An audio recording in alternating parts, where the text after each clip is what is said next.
कान्हा दौड़ते हुए घर आता है और माँ की गोद में सिर रख देता है। माँ, आज पाठशाला में मेरे दोस्त बता रहे थे कि प्रयागराज में 3 नदियां मिलती हैं, गंगा, जमुना और सरस्वती। पर माँ, मैंने तो गंगा और जमुना को देखा है। ये सरस्वती नदी वहां क्यों नहीं दिखाई देती? क्या वो हमसे छुप गई है? माँ, कान्हा के बाल सहलाते हुए मुस्कुराती है। मेरे नन्हे कान्हा, तूने आज बहुत बड़ा सवाल पूछ लिया। हाँ लाल, प्रयागराज में त्रिवेणी संगम होता है, पर सरस्वती वहां अदृश्य होकर बहती है। वो आंखों से नहीं दिखती, बस महसूस की जाती है।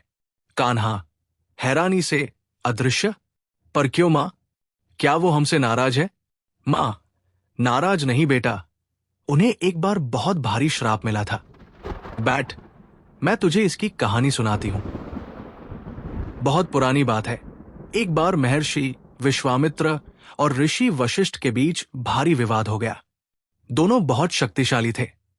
विश्वामित्र जी ने सरस्वती नदी से कहा कि वो ऋषि वशिष्ठ को बहाकर उनके पास ले आए। कान्हा, तो क्या सरस्वती मैया ने ऐसा किया? मां, सरस्वती नदी धर्म संकट में पड़ गई। एक तरफ ऋषि की आज्ञा थी और दूसरी तरफ किसी का अहित करने का डर। उन्होंने रास्ता निकाला और ऋषि वशिष्ठ को हल्का सा बहाकर ले गई, ताकि विश्वामित्र की बात भी रह जाए और ऋषि को नुकसान भी न हो। पर विश्वामित्र जी को लगा कि सरस्वती ने उनके साथ छल किया है। कान्हा, ओ, तो क्या उन्होंने श्राप दे दिया? मां, हाँ बेटा, गुस्से में आकर उन्होंने सरस्वती को श्राप दिया कि तुम्हारा अस्तित्व धरती से खत्म हो जाएगा और तुम्हारा जल अपवित्र हो जाएगा। लेकिन सरस्वती तो ज्ञान और पवित्रता की देवी है, उनका जल अपवित्र कैसे हो सकता था? तब भगवान ब्रह्मा ने बीच बचाव किया। कान्हा, ब्रह्मा जी ने क्या कहा मां? मां, ब्रह्मा जी ने कहा कि श्राप पूरी तरह टाला नहीं जा सकता, पर उसे बदला जा सकता है। उन्होंने कहा कि सरस्वती नदी धरती के ऊपर नहीं, बल्कि धरती के नीचे पाताल में बहेंगी। वो लोगों के पाप नहीं धोएंगी, बल्कि जो भक्त सच्चे मन से ज्ञान की खोज करेगा, उसे वो अदृश्य होकर भी दर्शन देंगी।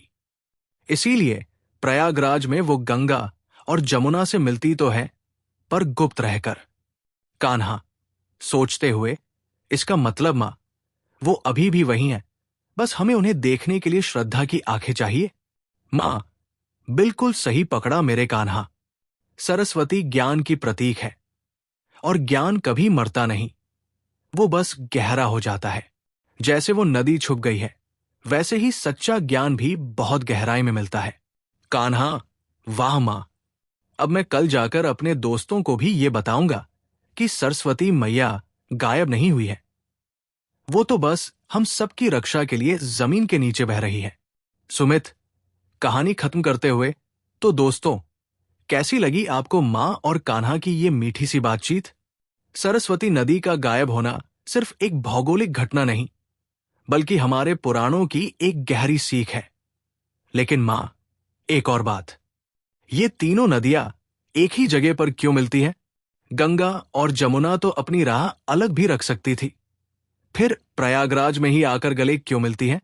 मां, मुस्कुराते हुए, कान्हा, इसके पीछे एक बहुत बड़ा कारण है। शास्त्र कहते हैं कि जब सृष्टि की रचना हुई, तब ब्रह्मा जी ने प्रकृष्ट यज्ञ करने के लिए इसी स्थान को चुना था। इसीलिए इसका नाम प्रयाग पड़ा। ये स्थान पूरी धरती का केंद्र और सबसे पवित्र तीर्थ माना जाता है। कान्हा, यज्ञ के लिए? मतलब ये जगह बहुत खास है? मां, हाँ बेटा, जैसे शरीर में सांसों का संगम होता है, वैसे ही धरती पर इन 3 शक्तियों का मिलना जरूरी था। गंगा भक्ति की प्रतीक है, जमुना कर्म की और सरस्वती ज्ञान की। जब तक इंसान के जीवन में भक्ति, कर्म और ज्ञान तीनों नहीं मिलते, उसे मोक्ष नहीं मिलता। इसीलिए भगवान ने इन तीनों को एक साथ मिलाया, ताकि जो भी यहां आए, उसे शांति और मुक्ति मिल सके। कान्हा, आंखें चमकाते हुए, ओह, तो इसका मतलब है कि वो जगह सिर्फ नदियों का मिलन नहीं, बल्कि भगवान से मिलने का रास्ता है? मां, बिल्कुल सही। इसीलिए इसे तीर्थराज कहते हैं, यानी सब तीर्थों का राजा। वहां सरस्वती अदृश्य रहकर भी गंगा और जमुना को वो ताकत देती है जिससे करोड़ों लोगों के दुख धुल जाते हैं। तो बस छोटा सा काम कर देना, इस वीडियो को लाइक जरूर करना, क्योंकि आपका एक लाइक हमें बताता है कि हम सही दिशा में जा रहे हैं।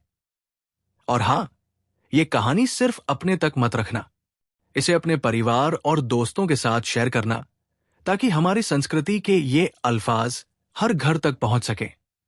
बाकी अगर आप इस परिवार का हिस्सा बनना चाहते हैं तो सब्सक्राइब बटन दबाना मत भूलना, बेल आइकन भी दबा देना, ताकि अगली कहानी आपसे मिस न हो। मिलते हैं अगली बार एक और अनकही दास्तान के साथ, सिर्फ अल्फाज इश्क पर। तब तक के लिए जय श्री कृष्णा।